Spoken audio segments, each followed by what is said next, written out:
Halo, selamat pagi anak-anak Bapak. Salam sehat, salam jumpa kembali bersama Pak Tarihoran. Pagi hari ini kita akan kembali belajar muatan IPS. Namun sebelumnya anak-anak Bapak, kita terlebih dahulu berdoa yang dibawakan oleh teman kita, Eunike. Teman-teman, sebelum kita mulai pelajarannya, mari kita berdoa terlebih dahulu. Dalam nama Bapa dan Putra dan Roh Kudus. Amin. Ya Tuhan, kami mau belajar, berkatilah agar kami mengerti pembelajaran dikasih tahu oleh Pak Guru kami. Semoga guru kami sehat selalu, murah rezekinya, dan orang tua kami juga. Terima kasih ya Tuhan. Amin. Dalam nama Bapa dan Putra dan Roh Kudus. Amin. Terima kasih buat doa yang sudah dipimpin oleh anak Bapak Eunike. Nah, selanjutnya materi pembelajaran kita adalah jenis usaha yang dikelola oleh kelompok. Nah, anak-anak Bapak, silakan simak penjelasan Bapak berikut. Mengidentifikasi jenis usaha perseorangan. Usaha ekonomi yang dikelola perseorangan biasanya memiliki modal terbatas, sehingga jenis barang yang dihasilkan pun juga terbatas. Akan tetapi, keuntungan yang diperoleh dari usaha tersebut dapat dinikmati sendiri oleh pemilik. Meskipun memiliki modal terbatas, usaha perseorangan dapat dikembangkan sesuai dengan keinginan pemiliknya. Usaha perseorangan biasanya usaha berskala kecil yang dijalankan di lingkungan rumah. Berikut ini adalah contoh usaha perseorangan atau yang dikelola sendiri. Yang pertama adalah kegiatan pertanian. Kegiatan pertanian merupakan kegiatan bercocok tanam dengan lahan yang sempit dan mengusahakan tanaman pangan. Ciri-ciri kegiatan pertanian antara lain yang pertama, umumnya terdapat di pedesaan. Lalu yang kedua, mengusahakan tanaman pangan, dan yang ketiga, membutuhkan lahan yang tidak terlalu luas. Contoh yang kedua adalah kegiatan perdagangan. Kegiatan perdagangan merupakan semua hal yang berkaitan dengan kegiatan jual beli. Ciri-ciri kegiatan perdagangan antara lain adalah yang pertama, ada perpindahan hak milik. Yang kedua, ada penjual, pembeli, dan barang yang diperjualbelikan. Lalu yang ketiga, membutuhkan uang sebagai alat tukar. Contoh yang ketiga adalah kegiatan jasa. Kegiatan jasa merupakan kegiatan yang memberikan pelayanan kepada orang lain.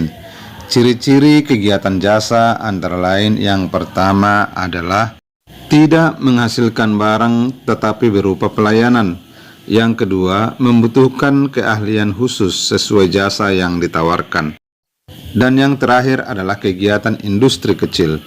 Kegiatan industri kecil merupakan kegiatan mengolah bahan mentah menjadi barang setengah jadi atau barang jadi dalam jumlah sedikit.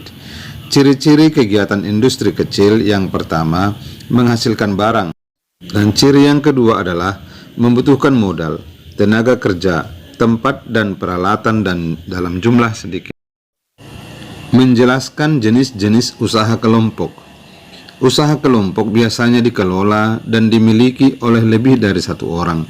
Usaha kelompok memiliki modal besar yang berasal dari beberapa pemilik, sehingga mampu menghasilkan barang atau jasa yang beragam jenisnya. Berikut adalah beberapa contoh usaha yang dikelola secara kelompok adalah sebagai berikut. Yang pertama, Badan Usaha Milik Negara atau BUMN. BUMN adalah usaha ekonomi yang sebagian besar modalnya berasal dari negara. Tujuan pendirian BUMN adalah melindungi kepentingan rakyat, yaitu pemenuhan kebutuhan dan meningkatkan kesejahteraan. Ciri-ciri BUMN antara lain yang pertama, BUMN dapat berupa perusahaan umum atau perum atau perseroan terbatas atau PT. Yang kedua, BUMN bergerak di bidang usaha strategis atau vital, misalnya listrik dan kereta api. Contoh yang kedua adalah firma. Firma adalah usaha ekonomi bersama yang didirikan oleh sedikitnya dua sekutu. Ciri-cirinya antara lain yang pertama adalah Setiap anggota firma memiliki hak untuk bertindak atas nama firma. Lalu yang kedua, anggota firma bertanggung jawab penuh atas risiko kerugian firma. Dan ciri-ciri yang ketiga, biasanya bergerak di bidang hukum atau keuangan. Contoh yang ketiga adalah persekutuan komanditer atau CP. Persekutuan komanditer atau CP adalah usaha ekonomi yang didirikan oleh sedikitnya 2 orang penyetor modal. Ciri-ciri CP adalah yang pertama, memiliki 2 jenis sekutu, yaitu sekutu aktif sebagai investor dan pengelola usaha, dan sekutu pasif sebagai investor tetapi tidak ikut mengelola usaha. Lalu ciri yang kedua adalah tanggung jawab sekutu aktif tak terbatas karena sekaligus menjalankan usaha tersebut, sedangkan sekutu pasif terbatas karena hanya sebagai penanam modal. Contoh yang keempat adalah perseroan terbatas atau PT. Perseroan terbatas adalah usaha yang modalnya berupa kumpulan saham. Ciri-ciri perseroan terbatas: bukti kepemilikan saham atau penyetoran modal. Yang kedua, pemilik saham akan memperoleh keuntungan berupa dividen sesuai besaran saham. Lalu yang ketiga, untuk mengembangkan dan memperluas usaha, saham perseroan dapat diperdagangkan di pasar modal. Contohnya PT Penerbit Erlangga Mahameru. Contoh yang kelima adalah koperasi. Koperasi adalah usaha ekonomi bersama yang didirikan orang-orang atau badan hukum berdasarkan asas kekeluargaan.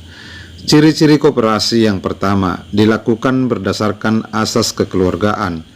Ciri yang kedua, bertujuan menyejahterakan anggotanya. Ciri yang ketiga, pembagian keuntungan sesuai perbandingan jasa. Dan ciri yang keempat, sifat sukarela pada keanggotaannya. Ciri yang kelima, modal tidak tetap, berubah menurut banyaknya simpanan anggota.